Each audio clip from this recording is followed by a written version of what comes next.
อืมมุมมุมนี่นะเจ้านั่นบ่เจ้าพี่เอาเองบ่ตัวนี้มักมุมนี่บ่น้ำบาดาลเจ้านี่ได้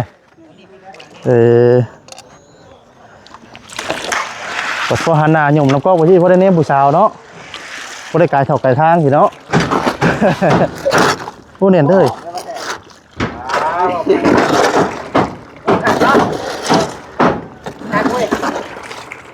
ลองแล้วบอกเช็ดคือเขาตัวเองแดงอยู่นะ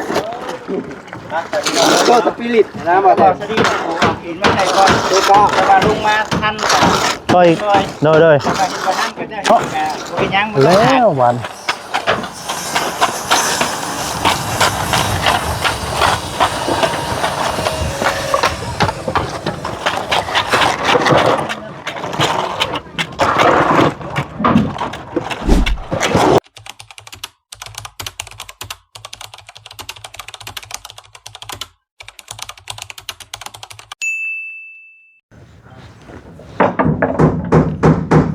กราบทักทายสบายดีเด้อพี่น้องเด้อเนาะสบายดีพ่อแม่พี่น้อง FC กันเบ้อสู่หูสู่คนพี่น้องเอ้ยเนาะเอาตัดภาพมามื้อนี้ก็ยังอยู่เพื่อนของทางน้องโอคือเก่าพี่น้องเอ้ยเนาะมื้อนี้ก็หลังจากเนาะพากันตักดินเนาะพี่น้องเนาะตักดิน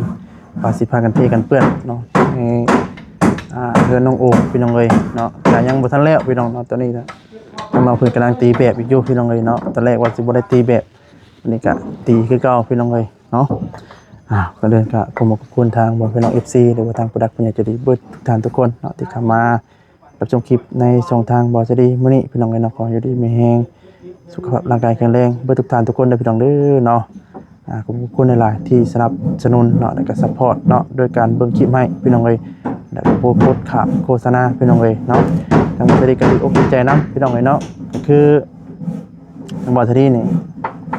เดือนในไร่นี่กับปานใดพี่น้องนะเพราะว่า3 เดือนยังบ่ได้กดพี่น้องเลย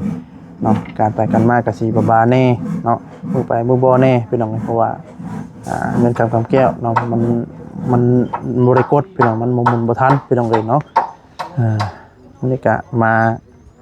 อีกมื้อนึงเนาะฟังมื้อเจอก็สิมาบ่ได้มาสินะพี่น้องเลยเนาะจังได๋ก็ฝากเงินพี่น้องเด้อเนาะฝากเป็นกำลังจิตกำลังใจให้ทางบริษัทดีแน่พี่น้องเลยเนาะส่วนนี้วิวก็โบค่อยดีพี่น้องเลยเนาะหรือว่าบิวขึ้นเป็นพี่น้องเลยได้ดักร้อยดักใดพี่น้องเลยพอดักพันดักหมื่นก็มู่พี่น้องเลยเนาะจังได๋ก็ฝากเบิ่งให้ได้พี่น้องเด้อเนาะไปใส่พี่น้องนอนได้สิไปซอยน้องอุปนก่อนพี่น้องเลยเนาะพี่น้องเลยนี่แหละอยู่เพื่อนทางน้องโอ้นะพี่น้องเลยเนาะ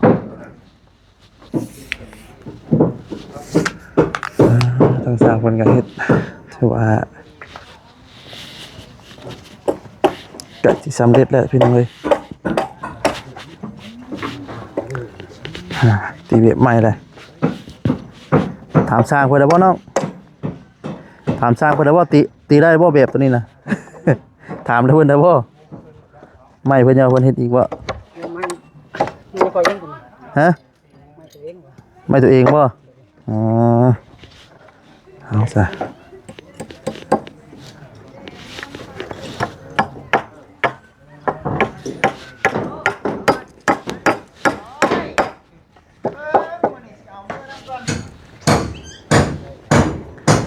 ตีแบบใหม่บ่นี่เจ้าเก่าอีก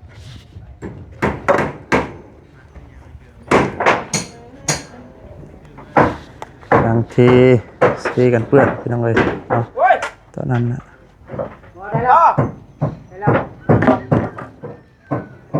ที่ต่อพวกนี้น้องนี่ยังอยู่นี่พอเลยต่อตอนนั้น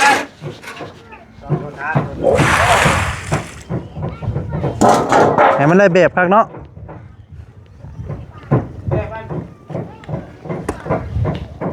สวัสดีน้องเต้มาใช้มาให้กำลังใจไอ้บ่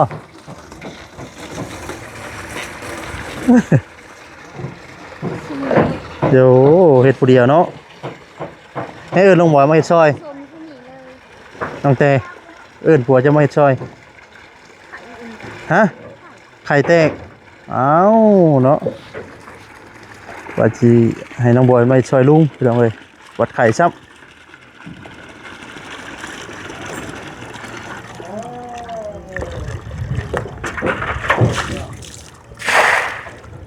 บ่มาน้ำบ่น้อง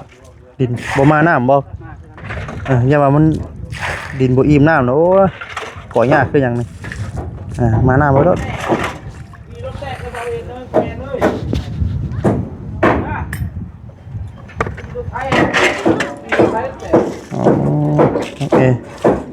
โอเคน้อยยืมรถ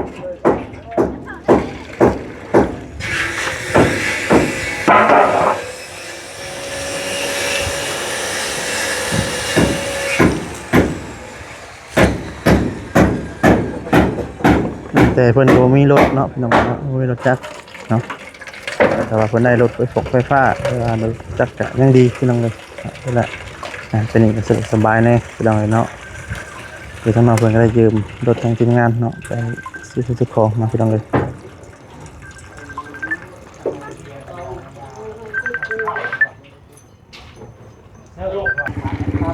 โอ้น้องแต่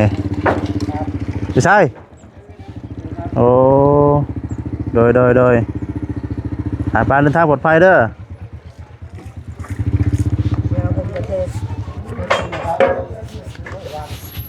พี่น้องนะช่วยน้องเพิ่นก่อนตั้งกล้องก่อนพี่น้องเลย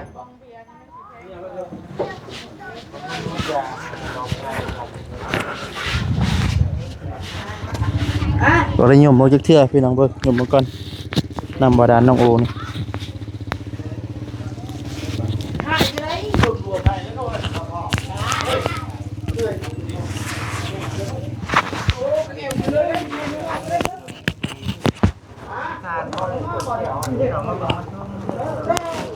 โอ้ยังดีแท้เนาะ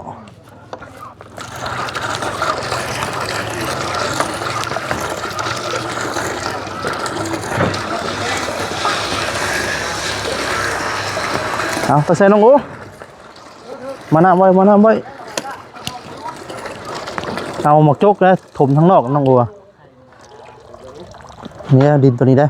ซาขึ้นรถนี่เสียมจกนะ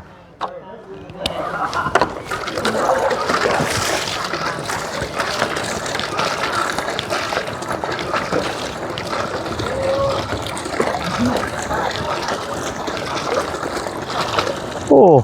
ใส่ขนาดเนาะแต่ว่ามันโดดไปก็เริ่มมีขุ่นๆในนั้นนึงเนาะ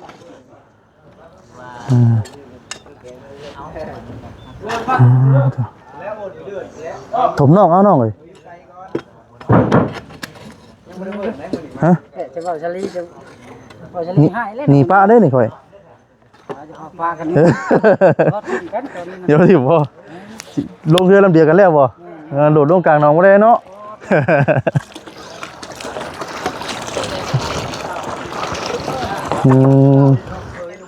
มุมนี่นะเจ้านั่นบ่เจ้าพี่เอาเองบ่ตัวนี้มักมุมนี่บ่นำบ่ดานเจ้านี่ได้ก็พอหันหน้าหยุ่มน้ำก๊อกไปที่พอได้เนมผู้สาวเนาะพอได้กายเท่ากายทางพี่เนาะ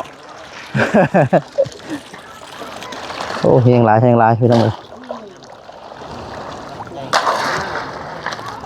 โอ้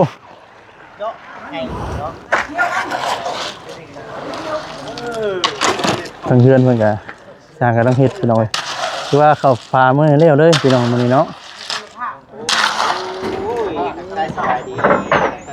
ไปเด้อเนาะทางบ่จิต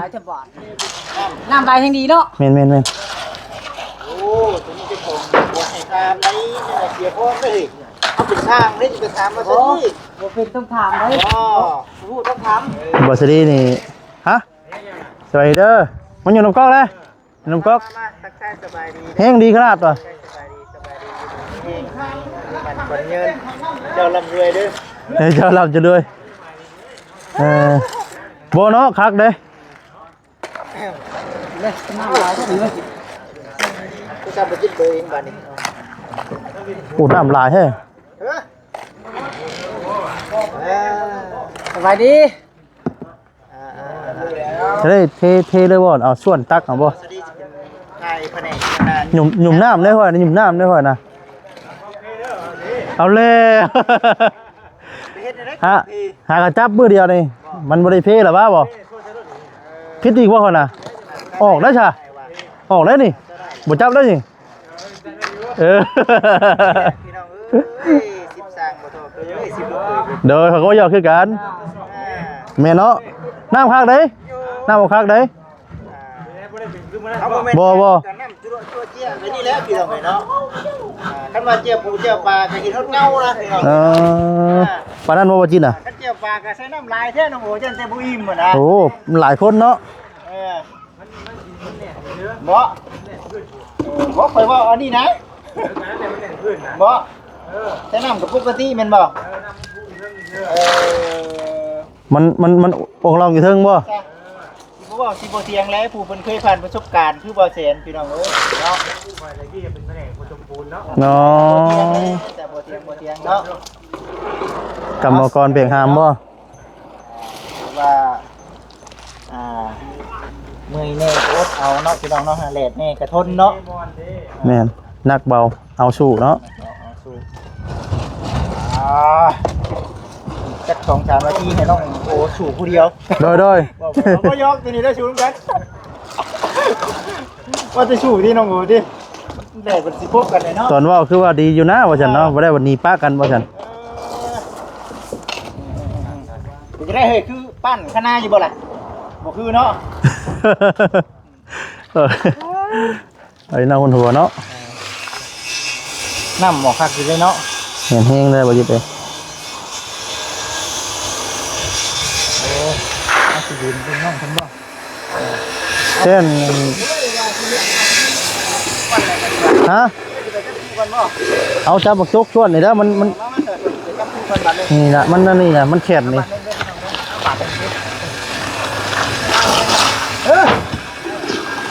เตะเพิ่นผู้สาวเจ้าโจ้เข้าใจเดี๋ยวพ่อมาขอเนาะ มันอีกชอบนึงเนาะโอ้ แหละบ่หินบ่เพิ่น กินเฮนะเอามาให้กินเฮนะ ถือว่าเดินทางไกลอยู่มื้อนี้เฮ้ยตัวนี้ได้บ่ ได้อยู่เอารถเอารถ ก็เอากระเสด็จในตอนนี้แหละนี่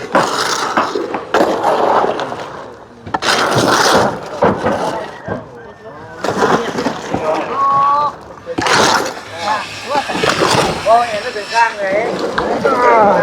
โอ้ดิบ่เจ้าไหนผู้แลผู้จ้าง แต่ก็บ่เองนะแต่ก็เอามันบ่ อ๋อพี่แลผู้จ้างโอ้ยนี่ข่อยค่าข่อยค่าส่งชื่อได้นี่ยันสาวที่มาจมมาโอ้ยมันคัดออกว่าซั่นนะพอมาส่งเฮ็ดเลยบ่ตอนนี้โอ้ยคำบ่มีกล้องคือแจ้ส่งให้เลย อ๋อคนนั่งอยู่คนในคุณบ่ แต่ว่าคนนี่นั่งอยู่ใน ก็อยู่กันได้พี่น้องเลยเนาะ เดี๋ยวถามนาว่าเคยที่ทัดหมอกแท้ว่าซั่นนะ แม่น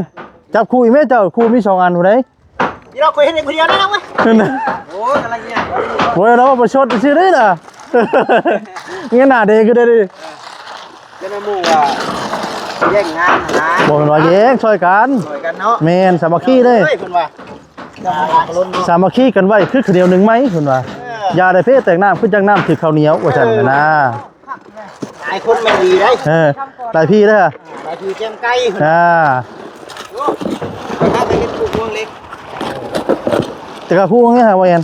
ต้องอย่างบ่ ยังหน่อยมากินมากันนี่ก็ดีแล้วพี่น้องเอ้ยมื้อนี้ อืม สามัคคีคือขี้ดัง เอ้าเฮ้ยคือบอกซั่นบัดนี้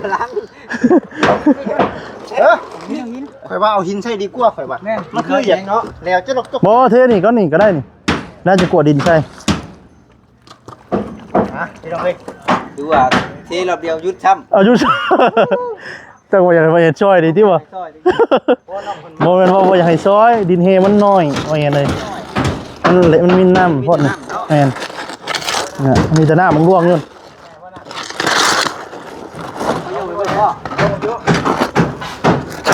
ผู้เน่นเด้อ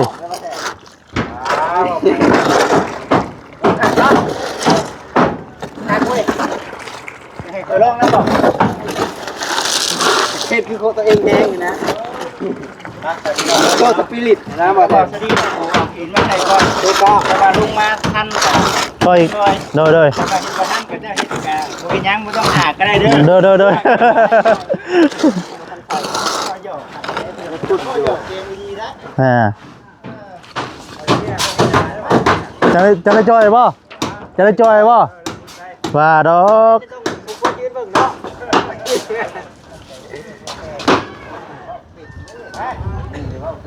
โอ้ยนั่นเมียที่บ้านเนาะอันนี้ ช่างย่องเลย ดอกจะมาเมียดอกคาล้มว่า เห็นเลย จะได้เมียทองแล้วน่ะจะได้ทองเนี่ย อย่าว่าดังอย่าว่าดังอย่าว่าดังเลยเด้ย ยินบ่ได้ได้ยินเนาะเข้ามาเมียสองนี่เมียพอทนไหน น่ะ เข้ามาเมียสามนี่กันบ่ได้กินข้าวแน่นอน อันแล้ว สองเมียก็เอาทีละคนดีมันเอาพร้อมกันดีแหงคนละคน เดี๋ยวเอาพร้อมกันซ่อนไว้บ่แม่นเนาะว่าที่แรกเพิ่นสิรักอยู่เด้ก็ว่ามีสามมานี่มันบ่แม่นได้บาทนี่ได้เอาแต่ที่เราก็ หนุ่มโอเอาราคากันอะไรไทยพวกไปมีวิธีหนึ่ง ก็อยู่ในบ่ เอาพากันอันยามาเลยขวาบุ้มโลกกับทะเล เนาะ เดี๋ยวก่อนมาทะเลนี่นะเราขึ้นลงไหม ฮะ เราขึ้นลงหมดแล้วขวาว่าเลยโลด เอาดีด้วยบ่อ๋อตัวมันเอาไม่มานะเพื่อนข้างเอาพอได้มันชุดเลยโอ้ เห็นรุ่นเป็นหยกเลยว่ะเอ้ย อ๋ออยู่เพื่อเลยจุดว่าเอ็นนะนี่เราเฮไม่ กล้องกับป้าอยู่มักไก่นี่บริไม่เอิดไข่ ต้องว่าดังกันได้ไว้เลยมาเรียน เจ้าว่าวให้ก็ได้นะ ว่าดังกันเด้อ นี่บอกไข่แล้ว ตะโคกใส่บ่ที่ เราอยู่มักไก่เนาะเป็นเรื่องชวนหลับไป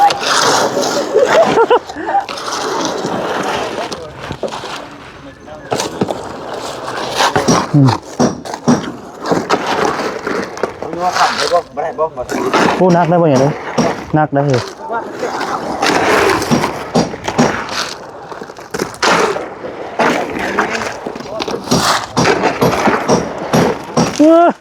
ติดเกือบไปไปยัง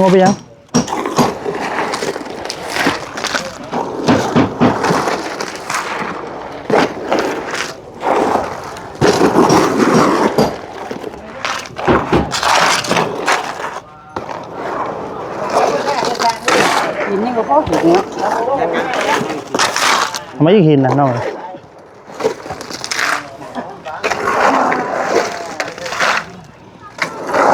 มีส่วนตักเนาะเอาไว้ยังแต่ตักบอกพี่เจ้านะ บ่เขาบ่เคยขังนั้น บอกเคย เคยขังนั้น เคยใช่ป่ะ เคยในด้านนี้ จะเฮ็ดเวียด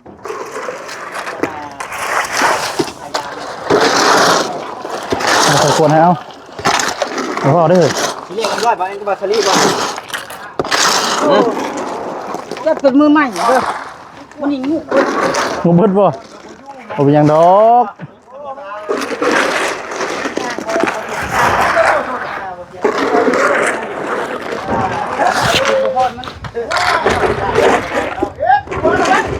หินแห้ไม่อีกตั้งหลายคู่เติมหน้าหินแห้นะ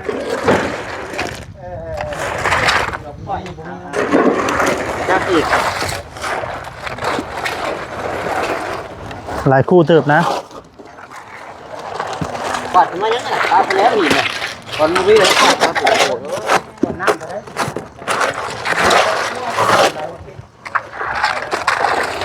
เอาหินแล้วมาใส่รถเลยที่หันรถ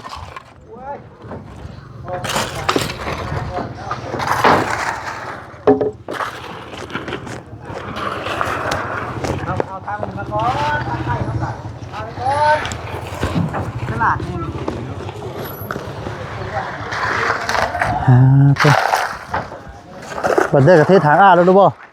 ไม่งั้นบัดแรกกระเทถางแล้วรู้บ่ ยังไม่เต็มทันใดนะ คักบ่ ปัด พี่น้องเลยเนาะ เป็นเด้อเดี๋ยวเราให้ตัวนี้นี่บ่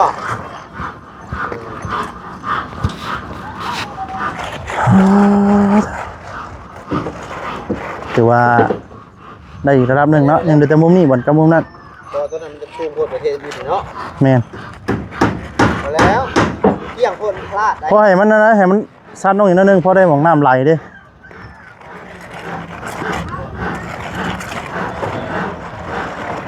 แดดบ่บอดสลีจังกันเลย ฮะ แดดคือกันบ่ บ่ห่มเลย ทางว่าสลีห่มเนาะ แม่น คอยมาบังกล้องให้คอยโทรศัพท์คอยมันฮ้อนแห้งเลยคนฮ้อนบ่เป็นหยัง เขาไทยว่ามันห่อนนี่ ฮะ เขาไทยว่ามันห่อน แม่น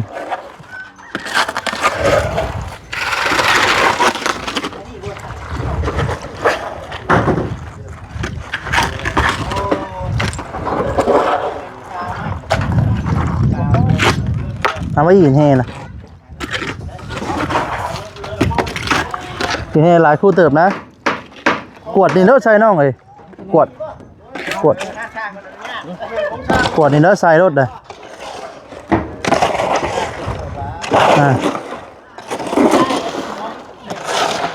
เอาแห้งกันไหม เอาแห่มาใส่อีก ตัดก่อน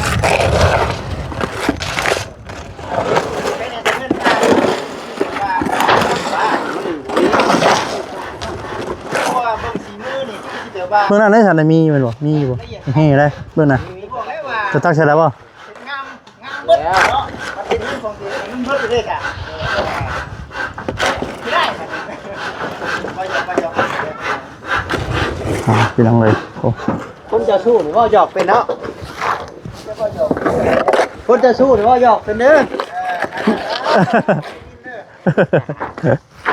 คนจะสู้ก็ว่าจิ้นว่าหยอกเป็นเด้อคือบอแอนก็ว่าสลีเนาะว่าสลี ฮะ ไปกับเจ้านี่ฮักเดียวทีเดียวเนาะ แม่นอันเดี๋ยวจะเดียวเบิดกับคนหั่นแหละ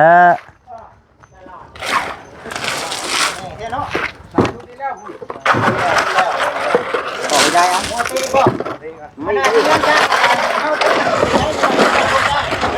ฮะไผเอาไฟรุดบ่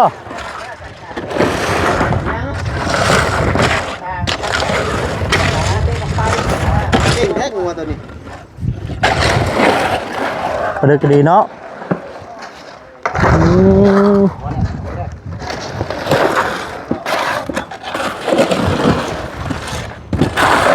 สิพ่ออยู่เว้ยมาเห็นพอบ่ แค่ทันนี้น้อยเดียวนึง เทียเรายังไงจ้ะมาเห็นเทียได้อยู่บ่เทียใกล้จะบ้าแตก เนี่ยแต่ว่าเตะหน่อยแค่ไหนเนาะ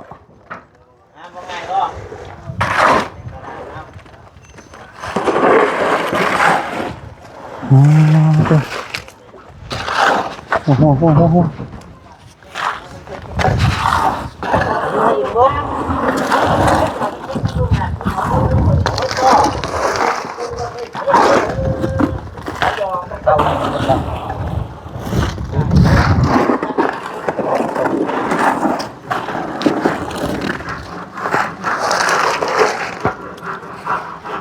ปาดว่าสลี ฮะไหนก็ปาดบ่เป็น ปาดโอ้ยากนะ ปาดซ้ายหรือปาดขวา ปาดหน้าปาดหลัง ที่ไม่ได้ก็ปาดนะ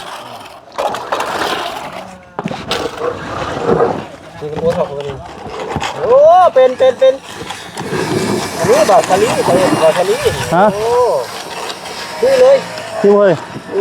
เอาแล้ว ถ้าจาก ถ้าว่าเส้นดินที่เป็นดีๆเสียเนาะเอาแล้วหวาน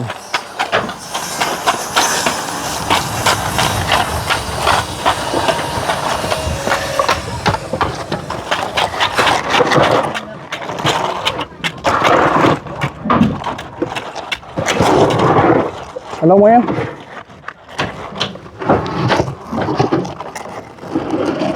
ดูดิมันมีน้ำนะ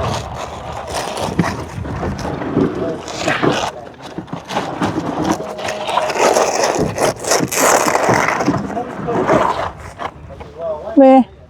แล้วนะนี่ บ่เชยเอาหนูเอาเมนสร้างเก่า มันต้องขั้นตอนป่านต้องที่เบิ่งปูนก่อน ว่าแล้วเฮ้ยมันสิเข้มบ่เข้มบ่มันสิจางหรือเข้มบ่เอาเฮียงน่ะโอ้ยน่ะฟุ้งงอกพุ่นเนาะเอาอย่าว่า FC ทั้งเจ้าบ่เห็นมาเบิ่งกล้องข่อยก็ได้ โอ้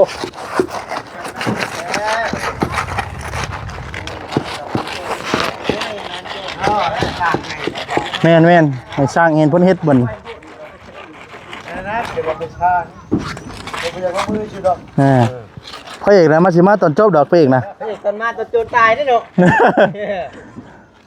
มาตอนยังหวยคือลูกลงให้ได้ แม่นแล้ว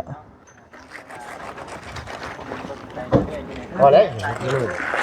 เฮ้ยเบิ่งนี่เด้อเบิ่งก่อน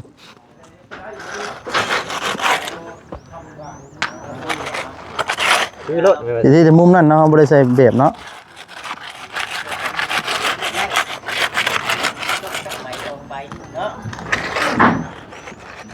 สำเร็จบานสำเร็จจงไว้บ่บ่ยากไปหวันบ่วอดบ่ ได้แล้วลุงโอ๊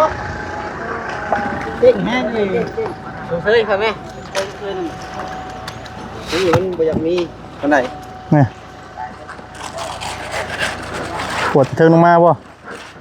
เกิดเทิงมาใส่ มันบ่อยากมีปูนมันก็มี กินเฮหลายเนาะ